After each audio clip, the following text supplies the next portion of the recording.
সমাজের মধ্যে সাইয়্যিদা শাবাবে আহলিল জান্নাহ জান্নাতি পুরুষদের দুজন সরদার যুবক ইমাম হাসান হুসাইনের মতো সুপুরুষ আসে না, জান্নাতি পুরুষ আসে না।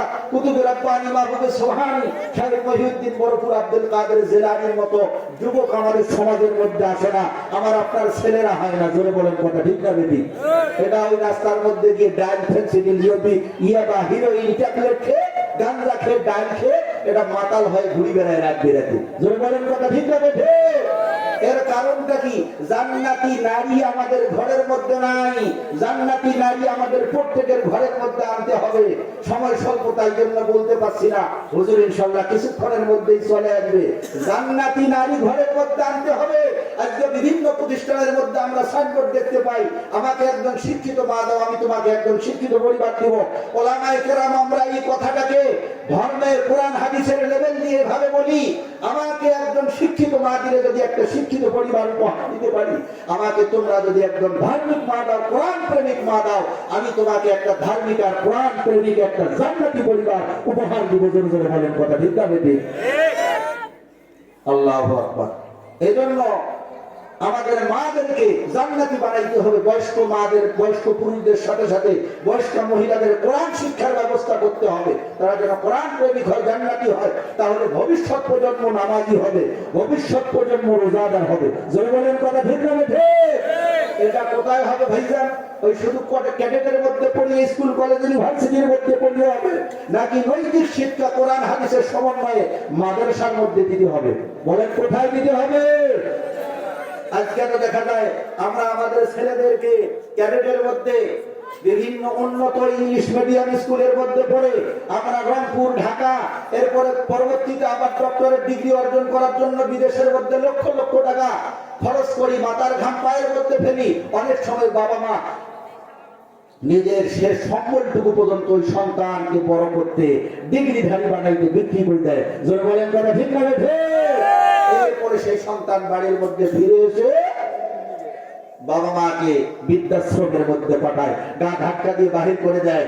এই গত কয়েক বছরের খবর, ঢাকা জাহাঙ্গীরনগর বিশ্ববিদ্যালয় সভা, জাহাঙ্গীরনগর বিশ্ববিদ্যালয়ের ইংরেজি বিভাগের প্রফেসর ছিলেন, নামটা আমি ভুলে গেছি। ওরা তিনজন সন্তান, একজন আমেরিকার মধ্যে, একজন অস্ট্রেলিয়ার মধ্যে, একমাত্র মেয়ে সে থাকে কানাডার মধ্যে।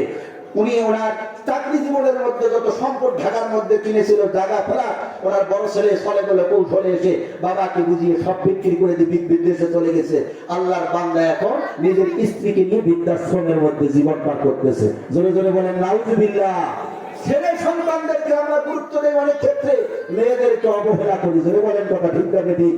এই ছেলেদেরকে গুরুত্ব দেওয়া, মেয়েদেরকে অবহেলা করা, এটা মুসলমানদের সংস্কৃতি হইতে পারে না। আল্লাহ রাসূল কন্যা সন্তানদেরকে খুব বেশি ভালোবাসতেন, কন্যা সন্তানদেরকে কলিজার টুকরা মনে করতেন। কিতাবের মধ্যে এসেছে আল্লাহ রাসূল বলেন, আল ফাতিমাতু বিদআতুম মিন্নি, ফাতেমা হলো আমার কলিজার টুকরা, সুতরাং ফাতেমাকে কেউ যদি কষ্ট দেয় সেজন্য স্বয়ং আমি আল্লাহ রাসূলকে কষ্ট দিল। যারা বলেন আল্লাহু আকবার। আল্লাহ রাসূল মেয়েদেরকে এত ভালোবাসতেন, আর আমরা মেয়েদেরকে দূরে সরে রাখি। ছেলে হলে খুব খুশি, মেয়ে হলে যদি কয় হুজুর, চাচা, ভাই আপনার মেয়ে সন্তান জন্ম নিয়েছে, এটাও মেয়ে, মনটা বড় মলিন হয়ে যায় আমাদের। আল্লাহু আকবার। এটা আল্লাহর রাসূলের উম্মতের পরিচয় হইল না। এই জন্য মেয়েদেরকে গুরুত্ব দিবেন। ছেলেদের পিছনে যে টাকা খরচ করবেন, ছেলেকে 10 টাকা দিলে মেয়েকে ডবল দিবেন, 20 টাকা দিবেন। ইনশাআল্লাহ দিব তো? ছেলের পিছনে মাসে যদি 1000 টাকা ব্যয় করি, মেয়ের পিছনে কমপক্ষে 2000 টাকা ডবল ব্যয় করতে হবে। তাহলে বোঝা যাবে আমি আপনি আল্লাহর রাসূলের খাঁটি উম্মত। আল্লাহর রাসূলের কয়জন কন্যা সন্তান ছিলেন বলেন? কয়জন কন্যা সন্তান ছিল? 4 জন কন্যা সন্তান ছিল। আল্লাহর রাসূল জীবনের চেয়ে বেশি তাদেরকে মহব্বত করতেন। আল্লাহু আকবার। আমার বন্ধুগণ, এজন্য বিশ্বনবী জানায় গেলেন, বিশ্বনবীর সাহাবী হযরত আবু সাঈদ খুদরি রাদিয়াল্লাহু তাআলা আনহু থেকে বর্ণিত বিশ্বনবী ঘোষণা করলেন, ও পৃথিবীর মুসলমান আল্লাহর বান্দা বান্দীরা, মান কানা লাহু সালাসু বানাতিন আও সালাসু আখওয়াতিন, এই পৃথিবীর জমিনের মধ্যে আল্লাহ তাআলা আমার যে উম্মতকে, আল্লাহর বান্দা বান্দীদেরকে তিনটা কন্যা সন্তান দান করবে। অনেকের সন্তান নাই, কন্যা সন্তান নাই, 3টে বোন যদি আল্লাহ তাআলা জীবনের মধ্যে দান করে, 3 বোনের ভাই হয়, বড় ভাই অভিভাবক। এই মেয়েদেরকে যদি ফাআহসানা ইলাইহিন্না ওয়াত্তাকাল্লা ফীহিন্না, তাদেরকে উত্তম শিক্ষায় শিক্ষিত করে, উত্তম সংস্কৃতি শিক্ষা দিয়ে তাদের ভরণ পোষণের ব্যাপার যদি আল্লাহকে ভয় করে, উপযুক্ত হওয়ার পরে যদি উত্তম পাত্রের কাছে পাত্রস্থ করে বিবাহ দিয়ে দেয়, তাদের দায়িত্বের মধ্যে দিয়ে দেয়, আল্লাহর রাসূল জানায় গেলেন দাখালাল জান্নাহ।